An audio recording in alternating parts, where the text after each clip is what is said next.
What's up, you guys, and welcome to another Ruck production. Today I'm going to be showing you guys a little bit about the process of getting a junk bike that was completely trashed and restoring it so that it's actually street legal and reasonably safe to ride.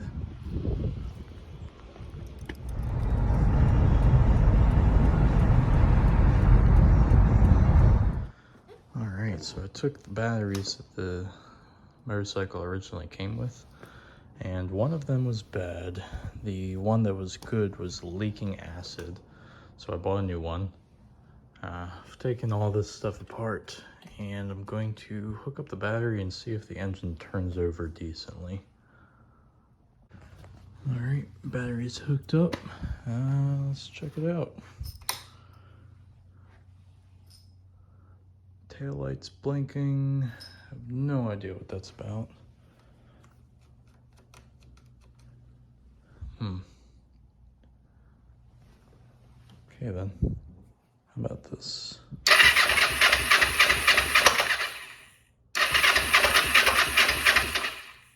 Alright, hey, that sounds good. Well, got engine turnover. Sounds like the previous problem from the last guy was definitely the batteries he was using. So next thing's gonna be rebuild these carbs. Looks like the coil is broken. I'm gonna replace those. I got a few parts coming in the mail. I'm gonna pretty much just swap everything out and see where that gets me. I don't know about that taillight though. I've never seen that before. Also, to try to mitigate some of the electrical problems, I'm looking at some of the connections like this. And what I'm going to do is sand it down a little bit with some sandpaper. And then put some white lithium grease in there.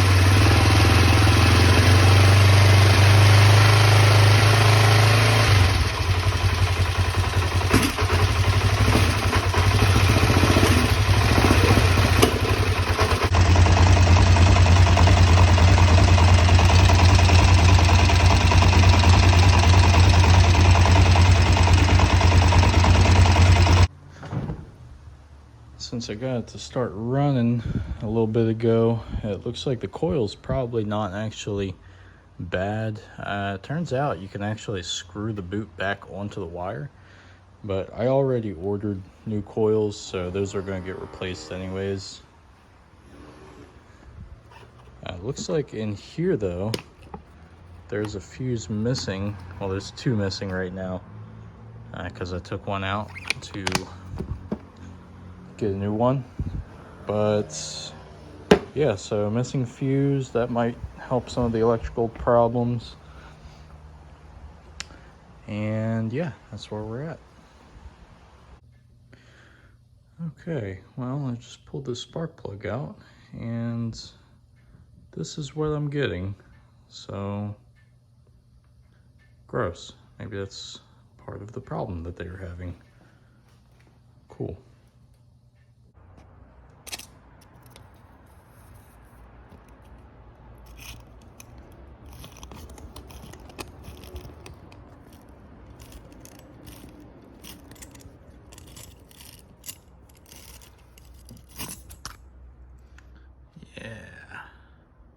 That's working.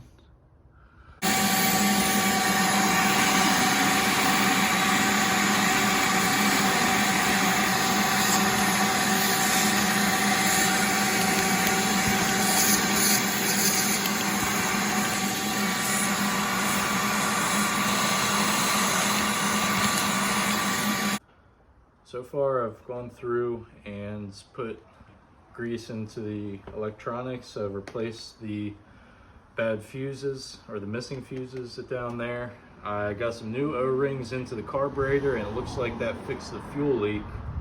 So let's see how it does now that there's no fuel leak. Ooh, come on. Now the key doesn't work.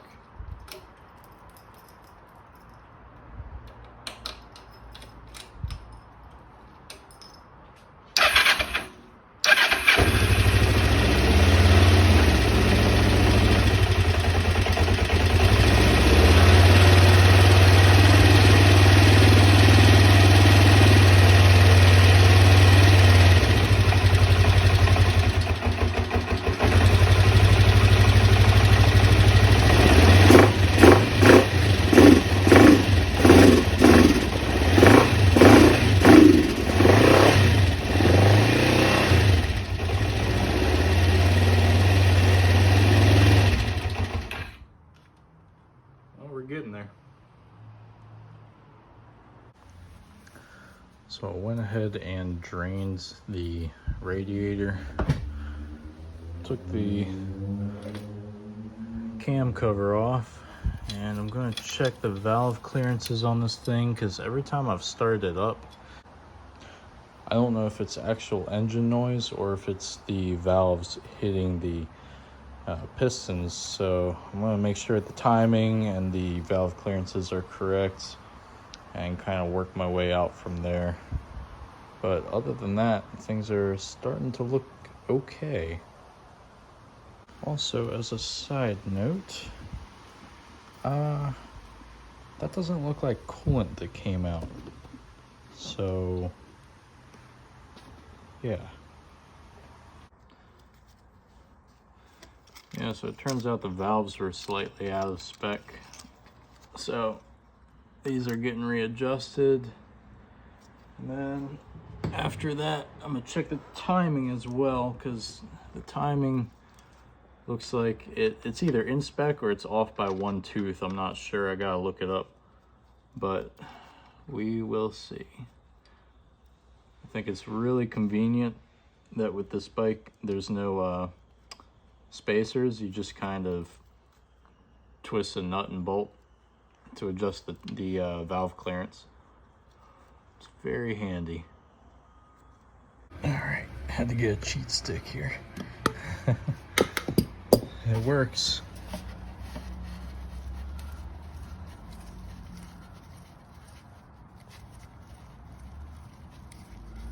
Here we go. All right.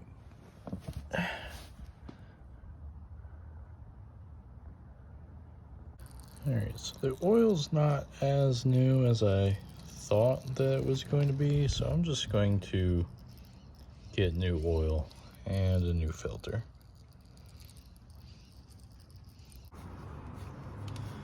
So the previous owner got some really nice oil to put in here, but apparently it's a little bit older than he said it was, and on top of that, he put too much oil in. He said they put, I think, 3.4 to 4 liters, but if you take all the oil out and then also the oil filter, the owner's manual calls for 3 liters, not 3.4. So hopefully having less oil in here should also help towards this thing running correctly.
Interesting. Man, this thing needs a lot of work. But anyways, got some parts in the mail today. Ended up getting the carburetors back on, and as you could probably see in an earlier clip, it's running good. It just needs to have the carburetors tuned correctly and put the air filter back in so it's got the right resistance. So the brake that I got seems to be pretty good. It works. I went ahead and bled the line and all that stuff, but the clutch lever that came in that kit did not fit, so I'm stuck with this old one. Go figure. And so now I'm just kind of wrapping things up with some little stuff, whatever I can, like changing out the front brake pads, because I'm guessing that the old brake pads are bad because the front rotor seems to be worn a little bit. But I'm just going to keep the rotor on there and change out the pads. It should be fine. So everything in the engine seems like it's going pretty well. I got new oil, new coolant, all that stuff, valve clearance adjusted, timing checked. So going from the inside out, everything's good so far. I just need to go ahead and tidy up all these little things, and it's a lot of little things.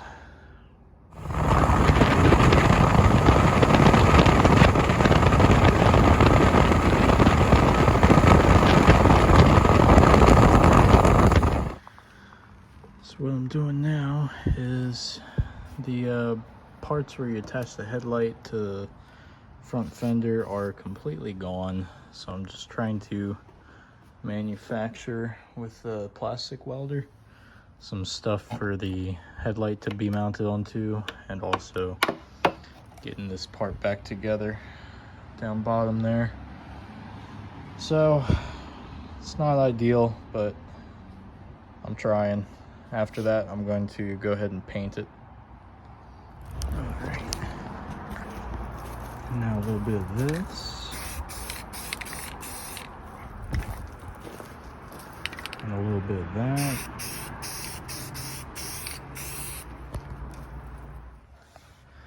Alright, so I know it looks like crap, but this is the best I can do for right now till I can buy a new front fairing. Luckily, there was at least one piece that was still there, so hopefully this doesn't fall apart. Anyways, putting the bike together, and yeah.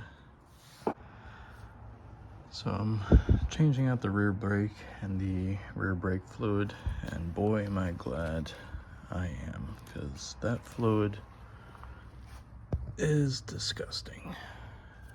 Good call.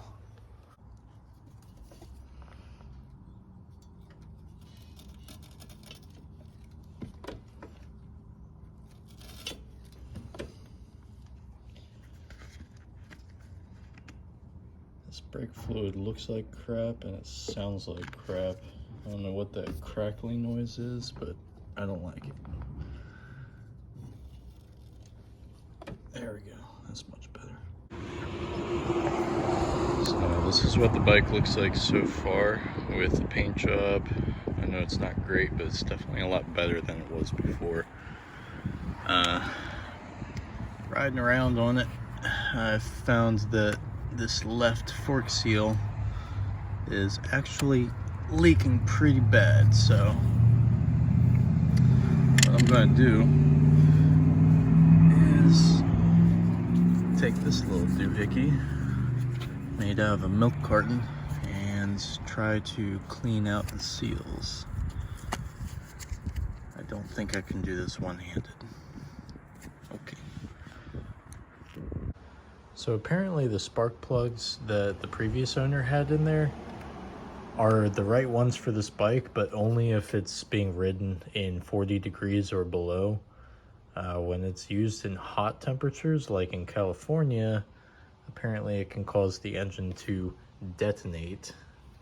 So I swapped the spark plugs out for the right ones for where I'm at.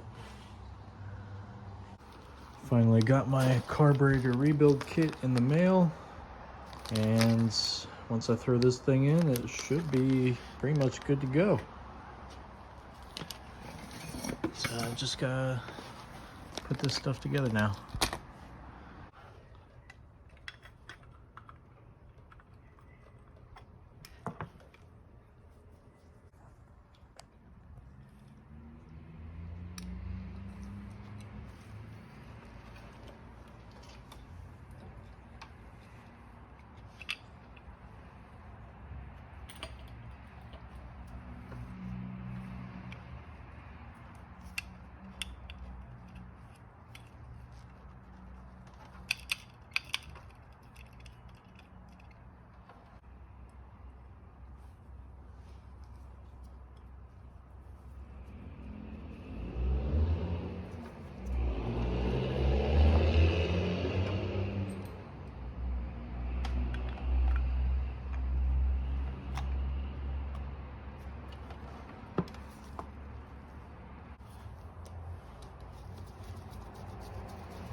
So I got the thing running and it's going pretty well, but I noticed that the speedometer is not working, so I got a new speedo cable and I gotta take the front wheel off to get the thing on. So that's what we're doing now, and that's pretty much the last thing I'm doing to make this thing street worthy.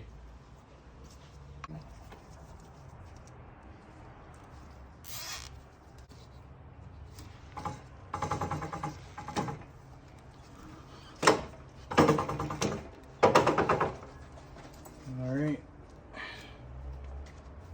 looks good.